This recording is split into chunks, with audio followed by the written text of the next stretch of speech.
Hi and welcome to Crash Course Catholicism, a podcast about Catholic teaching and why it makes sense. I'm your host, Caitlin West.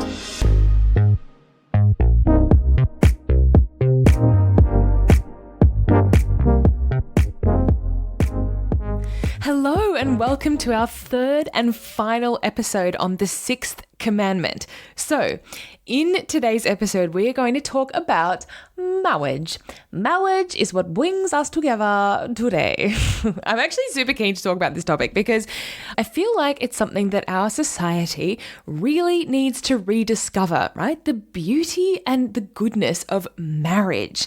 Like, we don't appreciate how amazing marriage is these days. I mean, we appreciate romance and dating and weddings. I think we sometimes over-appreciate weddings, but often, we treat marriage as though it's a kind of end point rather than the beginning of something.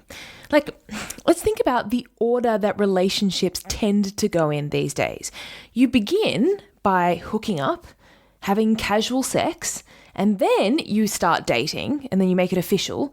And after that, then you fall in love, and then you move in together, and then you get a dog, and then maybe you have a kid. And then after all of that is done, then you get married. So it's like marriage is the thing that happens once you've reached the peak of the mountain after everything else has happened. Now, imagine if two people decided to climb a mountain together, and then once they got to the top, they stopped and they turned to each other and they said, okay, now that we've climbed this mountain, from now on, I promise to help you climb this mountain. I promise to catch you when you fall. I will not abandon you if a blizzard comes. I'll share my food with you, etc. I mean, those are all beautiful and good things to say to someone. But the point at which you need to say them is not once you've reached the pinnacle of the mountain. It's before you start climbing, right? And imagine beginning that mountain climb with someone who hasn't made any of those promises. And you have no idea if they are planning to catch you if you fall. Or, maybe there's this kind of mutual understanding that if a blizzard comes along, then you're free to abandon each other and kind of fend for yourselves.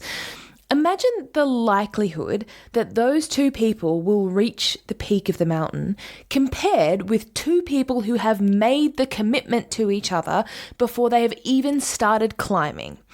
And it's the same with marriage, right? A marriage isn't a celebration of something that has already happened. It's a commitment to begin something that hasn't started yet. Now, you might hear all of this and think, okay, that's all fair enough, but how do you know that this person is the right person to climb a mountain with if you haven't climbed a mountain with them yet, right? Like, what if you start climbing and you've made this commitment and then it turns out that they suck and they have zero core strength, right? Okay, yes, of course, it's not like you just randomly pick a person and say, hey, do you want to climb a mountain with me? And then you just fling yourselves into it with no preparation. No. You have to get to know the person first. You have to sit down with them and figure out, first of all, if they actually want to climb the mountain. And then secondly, whether they have the skills to climb a mountain, how prepared they are, whether they're suited to climbing a mountain with you. And that's what dating is, right? Getting to know the person and figuring out if you're compatible, figuring out whether you get along, whether you have the same values or not, how prepared you both are for marriage, talking about how many kids you want to have, how you want to raise them, etc. So these are all things that you need to know before you go into marriage, because those are the things that will get you through that 60-odd year, mountain climb of marriage. By the way, sex is not one of the things that you need to be focusing on in this pre-marriage discernment phase. I mean, attraction is important, yes. Don't date someone you're not attracted to. But while sex is good and it is important to marriage and it's something that you can work on throughout your marriage, it's not the thing that is going to keep your marriage intact. There are deeper, more important values that are going to get you up that mountain, and that's what you need to be focusing on in that phase. In fact, if you begin by focusing on sex, that can obscure all of those other questions and hide the fact that there might be deeper incompatibilities in the couple. So there's a YouTuber that you've probably heard of. Her name is Emily Wilson. She has some really great videos on the kinds of questions that couples should be asking in that dating/engagement phase. And I will put those videos in the show notes. But going back to this question, how do you know if this is the right person for you? One thing that we can say is that really, to some extent, you don't know. And that's a scary thing, right? I mean, there's a degree of sensible preparation and discernment that you can and should do before marriage. But once you start climbing that mountain, you don't know what's going to happen, right? That person could break both their legs and you have to piggyback them the rest of the way up. Or maybe halfway up the mountain, they get really hangry and really tired and they become a massive downer and you're thinking like, oh my gosh, this is not the person that I started this journey with. Those things may happen. And in fact, something like that probably will. And this is the terrifying and also incredible, beautiful, wonderful thing about marriage. You marry someone not because you have figured out that they are the perfect person for you who will never make you unhappy and you're never going to struggle and you're never going to suffer. You marry them because you choose them with all of their imperfections, with all of the unknown things that lie ahead in the future. You choose them and you become family. And that is scary, but it is also incredible. I mean, imagine not only loving someone, but having someone love you like that. Imagine someone saying to you, I choose you for better or worse. Even if in 20 years you become, just like your mother, or you get sick, or you hit menopause and you go crazy, no matter what, I promise that I will be there. I give myself to you for life. And then you make that promise to them in return. You get to love someone that radically. That is incredible. That's true. That's literally unconditional love. And this is what I think every person deep down desires. And it's also what we're made for. This is what we deserve. This is what God is calling us to in marriage, to love each other completely and totally with no takebacks. So this is why the church teaches that infidelity or adultery is a serious sin. So adultery refers to having sex with someone who isn't your spouse. And it's serious because once you've made that promise to someone, and you've confirmed that vow by becoming physically totally united in sex, to go back on that promise, that's a really serious betrayal, both of that person and also of yourself. So point 2381 of the Catechism says that adultery is an injustice. He who commits adultery fails in his commitment.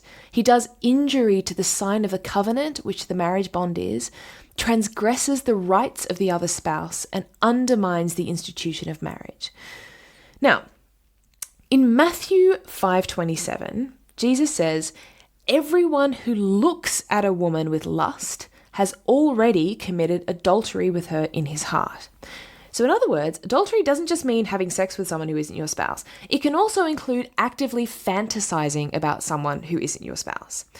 And this makes sense when we consider the fact that as human beings, we're integrated, right? Mind, body, soul. So if in my mind, I'm fantasizing about being with someone else, then I'm inwardly consenting to that sin and I am betraying my spouse, even if I'm not physically enacting those fantasies. Now, the Catholic Encyclopedia also makes the point that immodest actions between a married person and another are of the same character of malice as adultery. So in other words, if you're flirting with someone who isn't your spouse, or you're engaged in a kind of emotional affair, even if you don't actually have sex with that person, that is another way of being unfaithful to your spouse. Now, with all of these things, we need to remember that we have to have full knowledge and full consent in order to commit a sin. So, we have to differentiate here between having, a thought or a temptation randomly pop into our heads unbidden. That is normal. And insofar as it's beyond our control, we are not morally culpable for it, right? It's not a sin.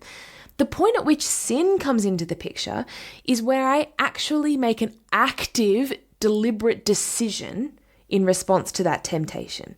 So if a thought comes into my head and then I decide to foster that thought and encourage it, or I say yes to that temptation. Aside from adultery, the Catechism also talks about divorce as a really serious thing. Now, we've said before that there are situations where spouses might need to separate, either temporarily or even permanently, because of serious issues in the family, such as, abuse, and that is okay.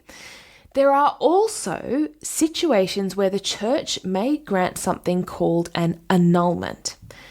Now, an annulment is not a divorce. It's not the church saying this marriage is over. An annulment is the church saying this marriage never occurred in the first place. So basically it means that the vows that the couple made at their wedding were not valid because one or both of the spouses were not actually able to give their consent, or they never actually intended to enter into a lifelong marriage that was open to life. So there's a really good article on the Catholic Answers website that summarizes some of the reasons why a marriage might be annulled, and I'll include it in the show notes of this episode. So if someone's marriage is annulled, then they're of course free to enter into a valid marriage with someone else. However, if their original marriage is valid, even if the couple has separated, or even if they get a civil or legal divorce, in the eyes of God, they remain married for life. Now, this is not the church being mean and just refusing to allow the couple to divorce. The church cannot divorce a couple who has been validly married. So canon law puts it like this. It says, a ratified and consummated marriage cannot be dissolved by any human power or for any reason other than death. So it's like we've said before, right? If you crack an egg into a cake mix and then you mix it all in, you can't undo that. So Peter Kraft says that once two people freely create a marriage and become one flesh, this cannot be uncreated, ever. Ending it is simply not a possibility offered to us by objective reality. Divorce is an illusion, a fantasy. And when you try to divide two people who have freely given themselves to each other and become one flesh in a valid marriage, that's like trying to rip one human body in half, right? The result is incredible pain and distress, not just to the couple, but also to any kids that they might share. Now, it's important to say here that there are many people who are in complex family situations that may involve divorce and may even involve remarriage. And people in these situations might hear the church's teachings here and feel like they're being judged or excluded or shut out. So someone might say, well, I have kids with my second spouse and I've only just discovered Catholicism, or, I want to come back to my faith. So what do I do? Where do I fit in? Am I just shut out of the church entirely? Well, a couple of things to say here. First of all, if you are someone who is genuinely seeking to live in accordance with the truth of the faith, there will be options for you. Okay, you have not reached a total dead end. You're not just shut out of the church forever. Will these options be easy? Probably not. Will they take time and involve a degree of effort and difficulty and even suffering? Probably yes. Jesus really means it when he says that we all need to take up our cross and follow him. Jesus does not promise us an easy road, and the church isn't going to either. And that's really, really hard. So I've known of couples who have been in difficult situations and they've had to go through an annulment process for their first marriage, or they may have made the decision to live as brother and sister in their second marriage because maybe they have kids and they can't separate. Situations like these are really, really difficult, and we cannot play that down. But, and this is the second thing, it's really important, you are not alone in that journey. You are not excluded or judged or shut out. If, and this applies to anyone, by the way, not just to a divorced person, if you are in a sexually active relationship that is not a valid marriage, you may not be able to be in full communion with the church. Okay, so you might not be able to receive the Eucharist until the situation is sorted. However, This does not mean that you are excluded from the Christian community entirely, right? In an apostolic exhortation called Amoris Laetitia, Pope Francis says that people who are in these complex situations should know that the church is a mother who welcomes them always, who takes care of them with affection and encourages them along the path of life and the gospel. So as you journey along that difficult path to full communion with the church, know that you are welcome, you are loved, you belong. Okay, so that's divorce. Now, a few other things that the church describes as sins against marriage are, first of all, polygamy. So that's kind of an obvious one. I mean, it's a contradiction in terms to try to give yourself wholly and completely to multiple people. There's also incest. So point 2318 says that incest designates intimate relations between relatives or in-laws within a degree that prohibits marriage between them. It corrupts family relationships and marks a regression towards animality. And then, thirdly, and this is a bit of a sensitive one, point 2389 talks about sexual abuse perpetrated by adults on children or adolescents entrusted to their care. It says, the offence is compounded by the scandalous harm done to the physical and moral integrity of the young, who will remain scarred by it all their lives, and the violation of responsibility for their upbringing. So I don't think I need to add anything there. I think that's pretty obvious. Now, point 2363 of the Catechism reminds us that the twofold end of marriage is the good of the spouses and the transmission of life. So those are the two pillars of marriage, the good of the spouses and creating new life. And we kind of talked about this in our last episode on sex. So far in this episode, we've been mainly focused on things to do with the good of the spouses. So now let's kind of shift our focus slightly and think about the transmission of life. So you might remember that in the last episode, we talked about how if sex is going to be a true act of total self-giving, then it needs to be open to life. So sex means uniting yourself with someone completely without holding anything back, including the possibility of new life, which naturally flows from that union. For this reason, the Catechism says that each and every marriage act must remain open per se to the transmission of life. Okay, now the wording in there is really important. Basically, what the Catechism is saying is that sex always has to remain open to life. Now, it's not saying that sex necessarily always has to lead to new life. So it's not like a married couple must get pregnant every time they have sex. Okay, that would be ridiculous. You can have sex and not fall pregnant. That's completely fine. However, you need to remain open to life. So what that means is that you can't actively do anything that will render the sexual act sterile. So that means that you can't actively, deliberately intervene to render the sexual act sterile. So this includes using contraception or having a kind of sex that cannot ever lead to new life. So Pope John Paul II says that any action which proposes to render procreation impossible is intrinsically wrong. Now, you might hear that and think, well, hang on. That's ridiculous, right? There are plenty of situations where a couple simply cannot afford to have more kids. You know, maybe for financial reasons or for medical reasons or mental health reasons, they've simply reached their limit. Is the church saying that those people just have to suck it up and just keep having babies? Well, no, of course not. In fact, the Catechism in point 2368 says that for just reasons, spouses may wish to space the births of their children.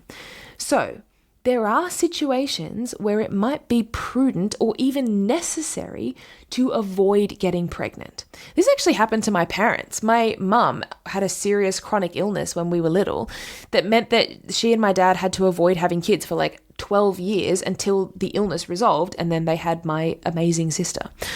So in situations like this, couples can use something that we call natural family planning, or NFP, to avoid getting pregnant.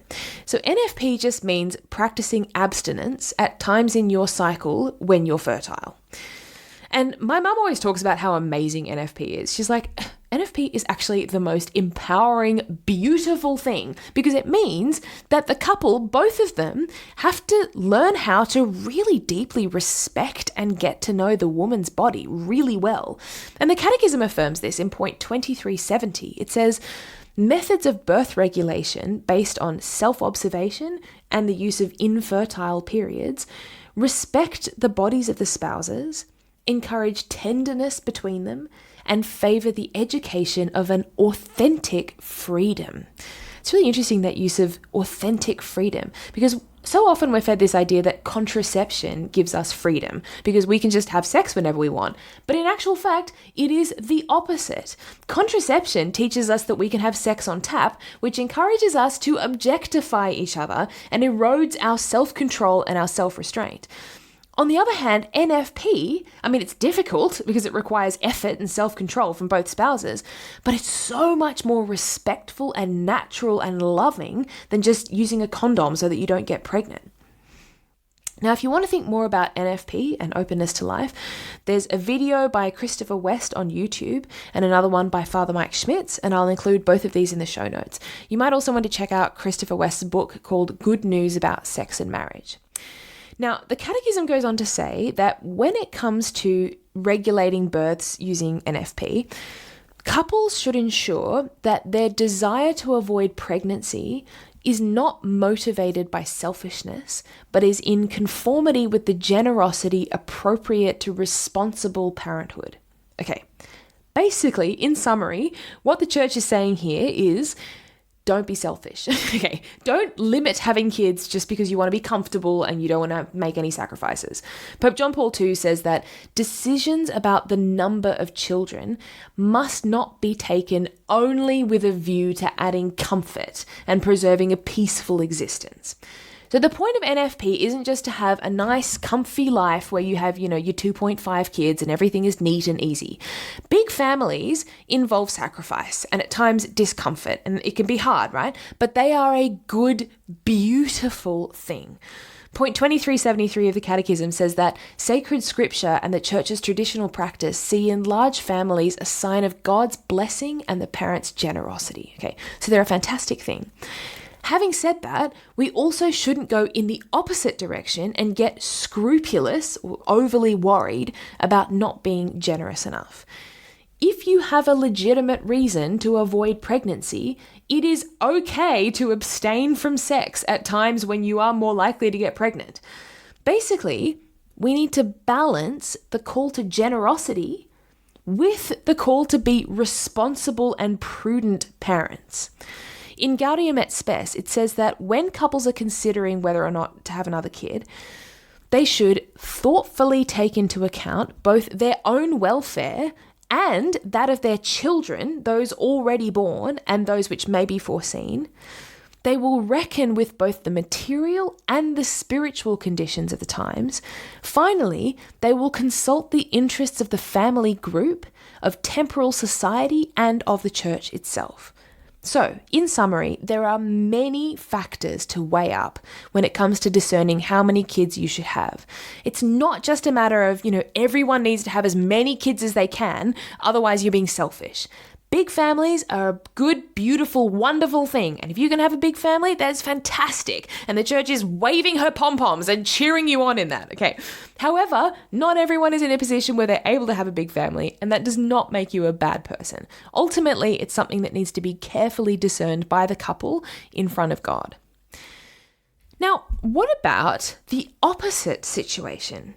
What about a situation where a couple actually does want to have more children and they're actively trying to have more children, but they're not able to?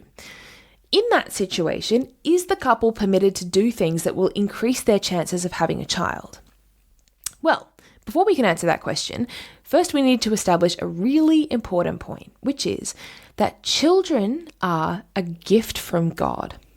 Point 2378 of the Catechism says, a child is not something that is owed to one, but is a gift. The supreme gift of marriage is a human person. So ultimately, God is God, right? He is the author of life and he's got a plan. And sometimes the hardest thing to do is to say, okay, God, you are in charge and not me, especially when God's plan does not align with our own. So children are a gift and ultimately we're not the ones running the show. Having said that, it's still permissible and even a good thing to try to find ways to increase a couple's fertility within the limits of morality. So point 2375 says that research aimed at reducing human sterility is to be encouraged on the condition that it is placed at the service of the human person, of his inalienable rights and his true and integral good. So in other words, it's a good thing for scientists to try to find ways to reduce infertility, but these solutions cannot come at the expense of the dignity and the rights of the human person, particularly of the child, or at the expense of the moral law. So actions that contravene human dignity and the moral law include anything that separates the creation of new life from sex and treats the embryo as an object rather than a human person. So the Catechism gives the examples of donating sperm or ovum, using a surrogate, and using IVF as actions that are gravely immoral. And these actions are immoral in part because you're separating the creation of new life from the sexual act. And what that means is that instead of the life of the child being the natural product and overflow of the love and union between a mother and a father, a child becomes something that we create in a lab and that we're ultimately treating like a thing, right? Like an object or a commodity that we have total power over and that we can buy and sell, or that we might, implant in someone else's womb, or, sometimes we might implant multiple embryos in one woman's womb, knowing that most of them will die, or if they all survive, then we'll have to abort some of them, right? All of these actions ultimately objectify the child and they undermine its rights and its human dignity. Now, it's important to say here that there are many people who have gone down the path of IVF who are wonderful parents, who adore their children, and they're not getting around actively thinking of their kids as accessories or commodities. They would find that suggestion deeply offensive. Okay, we have to distinguish here between the objective morality of these actions and judging the intentions of people who have gone down this path. Couples who experience infertility often go through genuine, deep grief and pain, and this can lead them to do things that they genuinely feel are coming from a place of love and the desire to love and care for a child.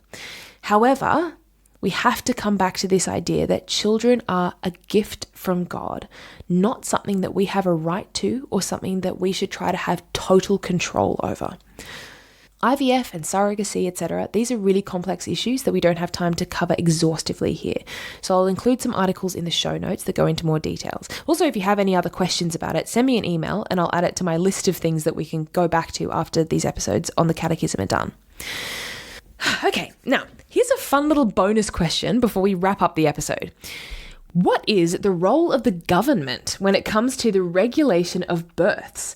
Does the state have any right to intervene or to dictate how many kids a couple can have?